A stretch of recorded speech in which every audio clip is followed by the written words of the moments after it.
Hello everyone. Welcome back to another Teacher versus Bot series. In our last game we played against Maria, who's rated 1000.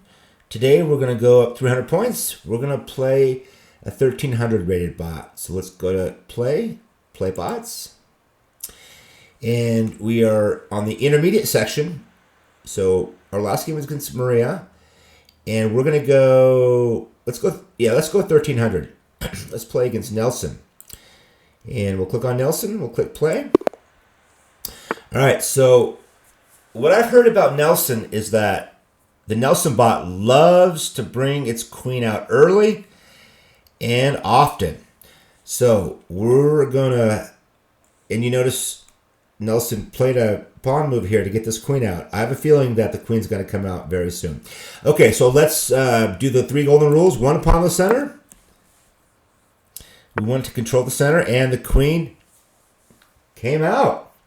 Okay, so here we can develop with tempo. We can develop our pieces while attacking the queen, and the queen's going to have to waste a move by moving the queen out of the way. So we can do it with this knight here, and the knight is attacking the queen, so the queen's going to lose a move. Yep, it has to move the queen out. It doesn't want to lose the queen.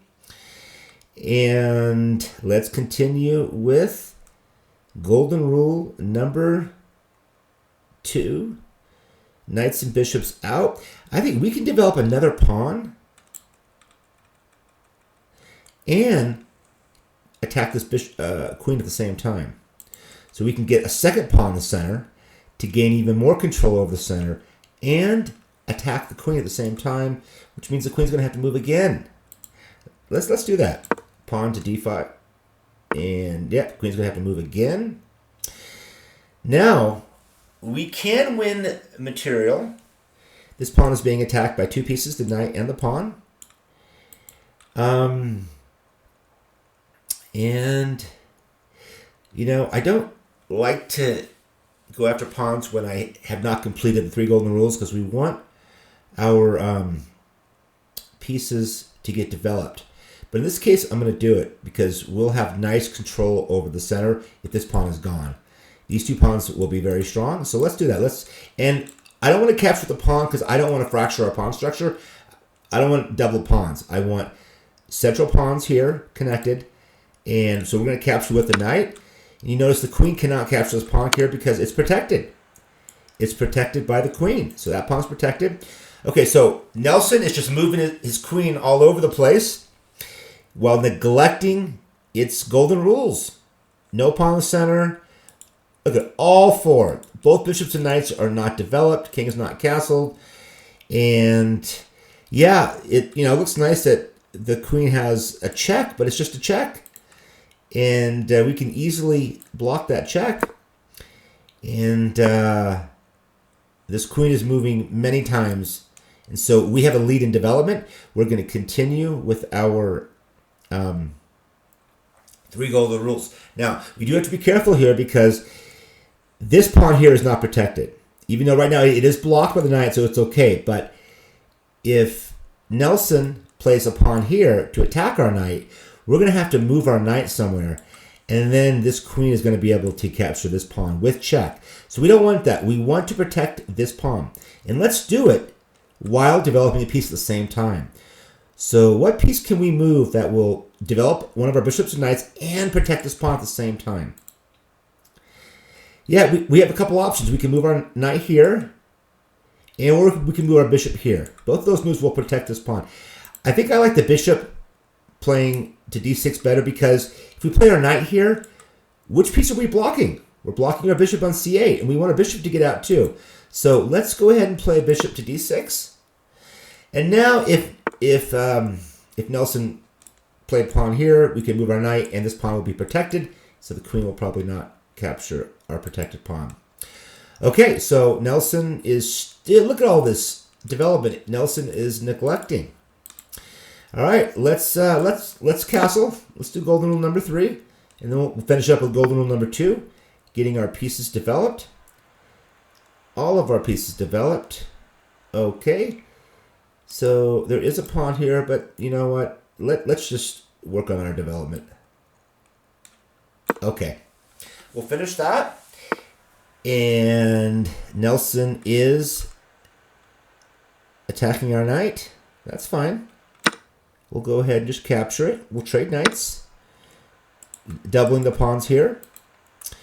And we need to finish our golden rule number 2, but we want to make sure that our opponent is not threatening anything. This pawn is protected by this bishop. So white's not threatening anything. So we're going to develop our last piece. And why do we want to get all of our knights and bishops developed? Because we want our pieces to play together as a team. The more pieces we have working together, the stronger our position is going to be. If you look at our position, where we have our bishops developed, our knight is developed, our king is castled, and let's look at Nelson's position. These 3 pieces, the 2 bishops and knights, are not developed. The only piece that is really moving is this queen around. And how many times did Nelson move his queen in the opening? That we can take a look. We can take a look at Nelson. So these are the queen moves. Queen g4. So queen move. 1, 2, 3, 4, 5, 6. 6 times.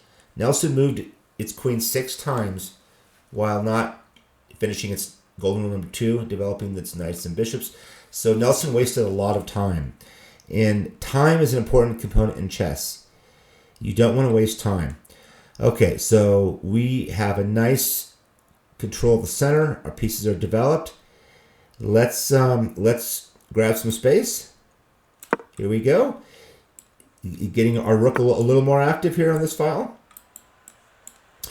Okay, so Nelson's moving pawns. Look at all the pawns that Nelson has moved without developing the rest of his bishops and knights. Okay, so we are going to continue. Let's grab some more space. We'll make that bishop move again, or that queen again, and we'll even grab some more space. Everything is protected. Let's see here. Okay. Okay. Let's get this bishop on a nice strong diagonal. I think this could be a nice diagonal attacking a weak double pawn here on c3. And I want to move this bishop here, threatening the queen, but also attacking this c3 pawn. But if I move my bishop here, I need to make sure it's protected. And if I move my bishop here to e5, will it be protected? Yes, by the knight right here. So we can do that. We can play bishop here to e5. Now the queen's going to have to move again. And all right, let's put some more pressure on the c3 pawn. Right now we have the bishop hitting it, but the white queen is protecting it. Can we bring another piece quickly to attack the c3 pawn? Yeah, this queen right here. Look at that. Now we have 2 pieces on here. And did white defend the c3 pawn with another piece? No. White could have played a bishop here to add another defender to the c3 pawn, but it didn't. So now this piece is not adequately defended, only by 1 piece, but we have 1-2 attacking it. That means we are going to win a pawn. And now white has a problem. You notice that the bishop here is attacking the queen. So you're wondering, why didn't the queen move out of the way? Because it's pinned. Do you see that pin? The queen cannot move out of the way because it'll put its king into check. This is called a pin. And this is a pin where the queen cannot legally move off this diagonal. It can capture the bishop, but it has to stay on this diagonal.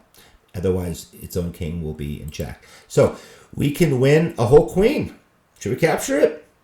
Yes. Okay, here. All right, well, we have the king stuck in the center, and it's not castling anytime soon because we have a bishop here that has not been developed, and it cannot castle on the queen side because this rook is already moved. So let's open up the center. Even if we sacrifice a pawn, I mean, we're up +8. Let's just open up the center to go after this king because it's stuck in the center. And now we just opened up a nice f-file for our queen and rook. And we're going to just, let's see here. Let's get, put this bishop on a nice diagonal.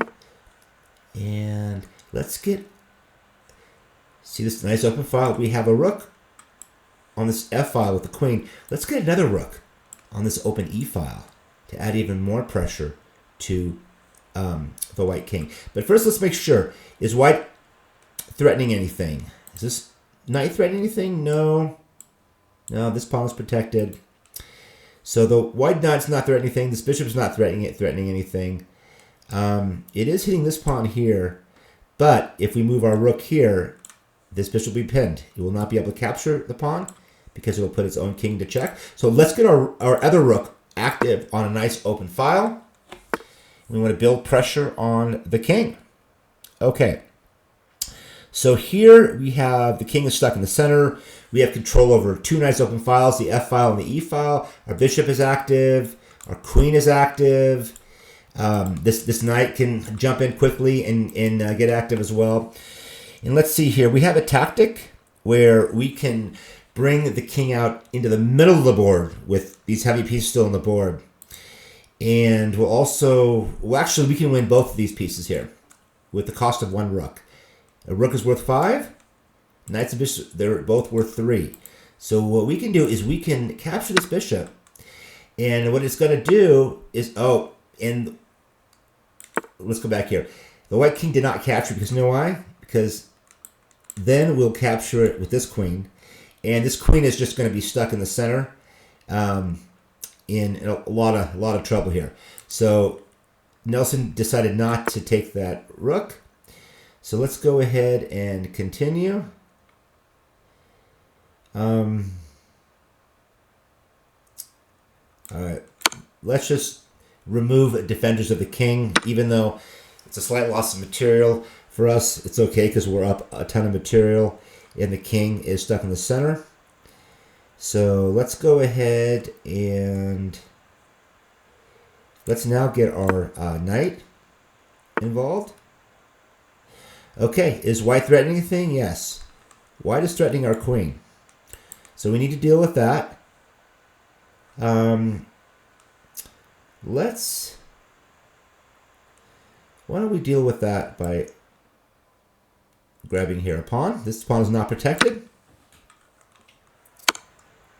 And traded rooks, that's fine.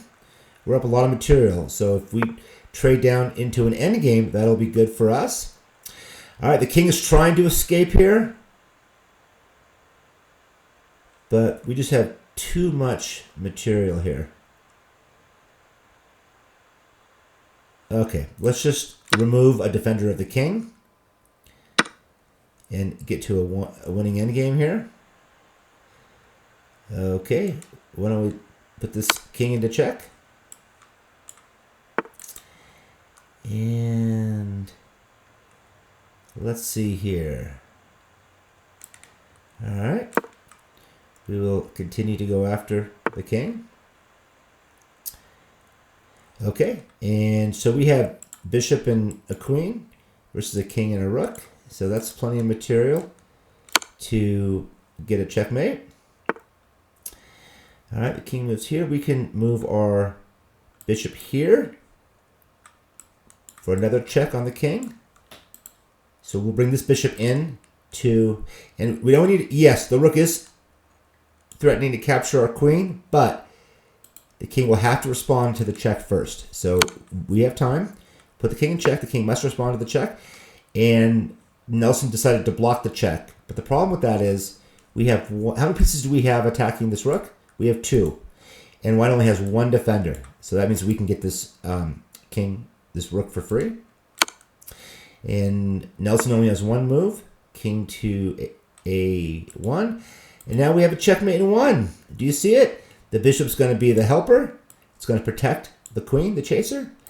And we have a checkmate in 1 move. Do you guys see it? Right here on B1. Because the king can't escape check. It can't capture the queen. It can't get out of check because the bishop protects the queen. Okay, so that was Nelson. And we will play a stronger bot next time. Okay, we'll see you guys next time. Bye-bye.